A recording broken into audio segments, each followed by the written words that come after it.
Voy a empezar esta clase leyendo un fragmento del libro de Gustavo Roldán, Dragón, Bendición de Dragón.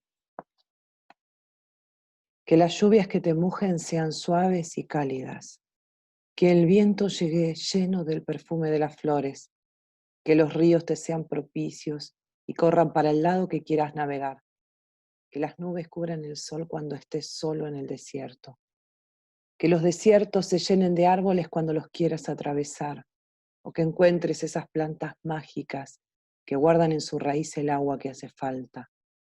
Que el río y la nieve lleguen cuando estés en una cueva tibia. Que nunca te falte el fuego, que nunca te falte el agua, que nunca te falte el amor. Tal vez el fuego se pueda prender, tal vez el agua pueda caer del cielo. Si te falta el amor, no hay agua ni fuego que alcancen para seguir viviendo. Este es un fragmento de este gran libro de Gustavo Roldán que se llama Dragón, inclasificable, ¿no? No sabemos si son poemas, si son relatos, si son cuentos. Les voy a leer otro fragmento, se llama Llanto de Dragón. Los dragones también lloran. No es frecuente porque no les gusta llorar, pero a veces lloran. Lloran cuando nadie los ve. Por eso no hay quien crea en el llanto del dragón. Entonces crecen los ríos y desbordan, incontenibles. Los mares se alborotan y las olas golpean en las rocas de las orillas, bramando de desasosiego y de furia. Los dragones lloran silenciosamente, vertiendo tristes lágrimas, infinitas lágrimas en los mares, que hacen surcos en la tierra y caen al río y caen al mar. Entonces los dragones vuelan hasta lo más alto para no llenar de lágrimas la tierra, pero no resuelven nada porque las lágrimas ahora son una inmensa lluvia que sigue mojando a la tierra y llenando los mares. Al final dejan de llorar, nunca se sabe por qué, como tampoco se sabe por qué comienzan a llorar. Son cosas de dragón nomás. Y Pena de Dragón, el último que les voy a leer. Pena de dragón. Larga y negra es la pena de un dragón. Nunca se sabe de dónde viene la pena, pero cuando llega, el mundo se oscurece y todos creen que hubo un eclipse. De repente el sol queda tapado y los pájaros dejan de cantar, porque el tamaño de la pena de un dragón es igual al tamaño del sol. Y la pena vuela y se instala justo ahí, en ese lugar donde estaba la luz. Entonces los pájaros dejan de cantar y se esconden en sus nidos.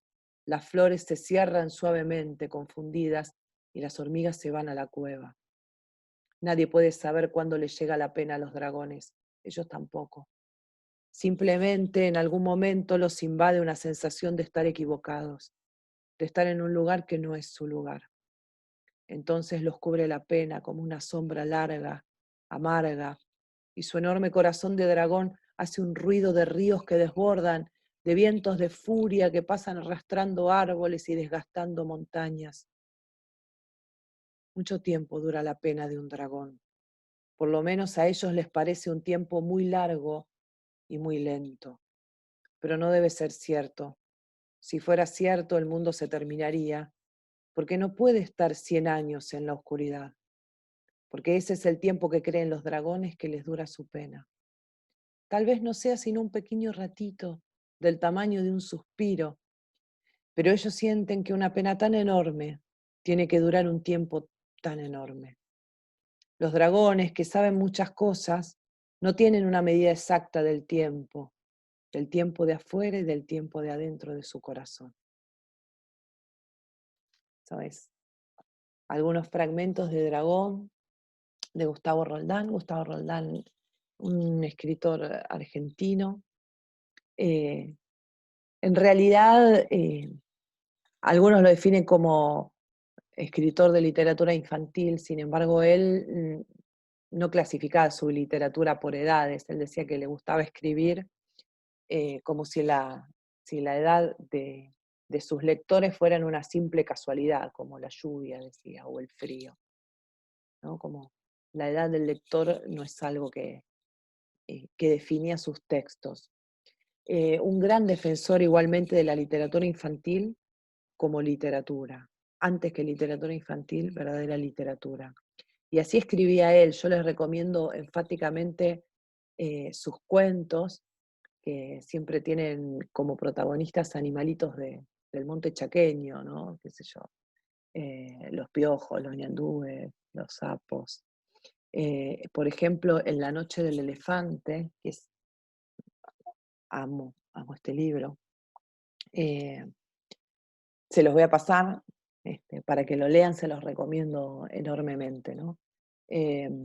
Bueno, hay otro texto de Gustavo Roldán que quiero compartir en esta primera clase y quiero compartir también unas preguntas que quiero que se hagan, si pueden, ahora.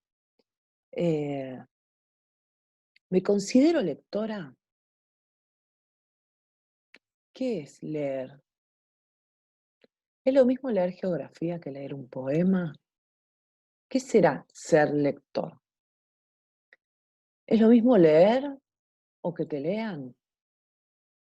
¿Recordás algún libro significativo?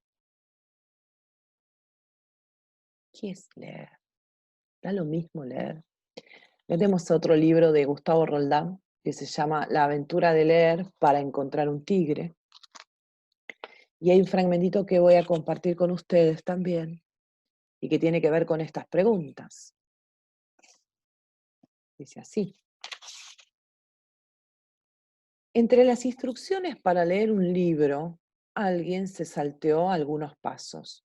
Nos enseñaron a deletrear, a descifrar la sílaba, palabra por palabra, frase por frase, y aprendimos la importancia de cada una de las letras y la diferencia de esos redonditos que si tenían una colita abajo se llamaban A, y si tenían la colita para arriba eran una O, y así. Sabíamos leer. Pero nadie nos dijo que las palabras, puestas una al lado de la otra, esa yuxtaposición que va configurando lo que llamamos un texto, también se compone de silencios. Y tampoco nos dijeron que en esa arquitectura de silencios, los silencios son tan importantes como los sonidos. ¿No es acaso así como se compone la música? Porque también se olvidaron de decirnos que las palabras escritas son un símbolo, una representación de palabras habladas, y que llevan implícito el sonido como uno de sus elementos. Entre otras cosas, nos enseñaron que los 40 alumnos debíamos aprender lo mismo y repetir al día siguiente la misma lección. No nos dijeron que leer es una operación que usa todos los ingredientes del mundo que nos rodea, que leemos de cierta manera porque somos producto de un medio, de una situación, de un momento histórico, de una historia personal. Tampoco nos enseñaron la importancia que tiene lo que no se dice, porque está puesto dentro de la página y que le corresponde poner, descubrir, escribir al lector, porque el libro, en última instancia, es una obra interpretada a cuatro manos, o mejor, a cuatro ojos. Un libro es una obra que se interpreta. Si nos preguntamos qué es leer, pienso que es una buena definición de lectura. Leer es construir sentidos con la imaginación, con la mente. Por eso leer es un proceso intelectual. Y que se interpreta, leer es interpretar, leer es comprender los textos. Es absurdo decir, los chicos no comprenden lo que leen. ¿Cómo es no comprender? En todo caso, hay sentidos que a veces nos cierran cuando uno leemos un texto, es cierto. Pero la lectura básicamente es comprensión, es construcción de sentidos. ¿Y podemos ser lectores cuando nos leen? En esta pregunta, ¿es lo mismo leer o que nos lean? Bueno, en este caso, cuando yo leía, por ejemplo, Pena de Dragón, seguramente muchas de ustedes construían en su imaginación algunas imágenes. No importa qué dragón, ni cómo era el universo o el espacio que ustedes estaban creando en la imaginación.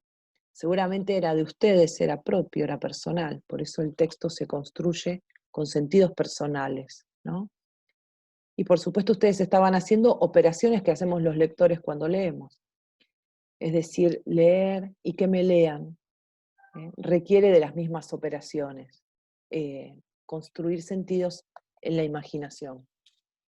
Esto es súper importante porque nosotros somos maestras del nivel inicial, donde los niños no son lectores convencionales y dependen de nosotros, ¿no?, para construir estos sentidos.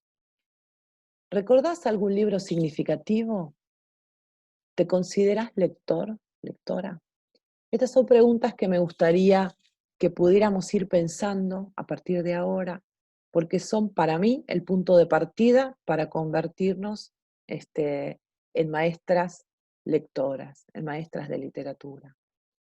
Seguramente muchos de ustedes no se consideran lectoras. No me gusta leer, no leo literatura. Leer leemos todos, pero consideramos lector, por ahí el lector de literatura, ¿no? Es muy difícil ser maestro y maestro lector si uno no es primero lector. Pero también es muy difícil considerar que solo uno podrá ser un buen maestro que lea a los niños si fue lector. Y yo creo que todos de alguna forma somos lectores y por eso les voy a traer ahora un fragmentito de otra autora que se llama Laura de Betach. Laura de Betach, escritora argentina, nacida en Santa Fe en 1936, que escribió, bueno, textos enormes de literatura infantil. Queremos a Laura. Que no existen lectores sin camino. Y existen pocas personas que no tengan un camino empezado, aunque no lo sepan. Es importante reconocer la existencia de los textos internos, todo lo que uno percibió, escuchó, recibió por distintos medios, contó, copió en cuadernos, garabateó. Y Laura de Betach en este texto, La construcción del camino lector, introduce un término que a mí me encanta, que es el de la textoteca. La textoteca. Les voy a contar lo que es la textoteca, ¿sí? Leyéndoles la textoteca de Laura de Betach. Dice así. Había una vez el va y el ven, el va y el ven, el va y ven, de un arrorró mi niño, arrorró mi sol, arrorró pedazo de mi corazón. Duerme, duerme, negrito, que tu mamá está en el campo, negrito, trabajando, duramente trabajando. Es que viene el coco a comerse a los niños que duermen poco. Noni, noni. Un día el arrorró mi niño hizo tortita de manteca. Para mamá que me la da la teta. Tortita de cebada para papá que no le da nada. Y entonces, este cazó un pajarito, este lo desplumó y este pícaro se lo comió. Y siempre el tilín tilín, el chas, el brum, el guau, el pío, el cocó, el tolón. ¿Qué? Esto acá está. Y entonces vino un gato que tenía calzón de trapo y la cabeza al revés. ¿Querés que te lo cuente otra vez? No me digas así, porque los zapatitos me aprietan, las medias me dan calor, y aquel vecinito de enfrente me tiene loca de amor. No me digas, no, porque Juancito de Juan Moreira hay que darle la escupidera, que todo porque Cenicienta quería ir al baile del príncipe y la madrastra no la dejaba. Mientras tanto, Blancanieves vivía en el bosque con sus 7 enanos, y siempre el chunga, el crack, el ring, y el Dios te salve María, el fruto de tu vientre Jesús, que te salve, que es tu vientre Jesús. Y entonces un día, alas para la gallina turuleca, que sentada en el verde limón, con el pico cortaba la rama, con la rama cortaba la flor. Pero cuando los 5 patitos se fueron a bañar, escucharon: febo asoma, sordos ruidos, oírse dejan tras los muros del histórico convento. ¿Qué ruidos hacen los muros del histórico convento? Pum, pum, pam, pam. Yo por vos me rompo todo y te vengo a saludar y a decirte que el gobierno de hambre nos va a matar. Bueno, mamá, eu quiero, ¿qué gusto tiene la sal?, preguntó Hansel y Gretel con la boca llena de casita de chocolate. Salada, contestó Pinocho, mientras se tiraba al mar desde la boca de la ballena, llevándose a Gepeto al hombro. La princesa está triste. ¿Qué tendrá la princesa?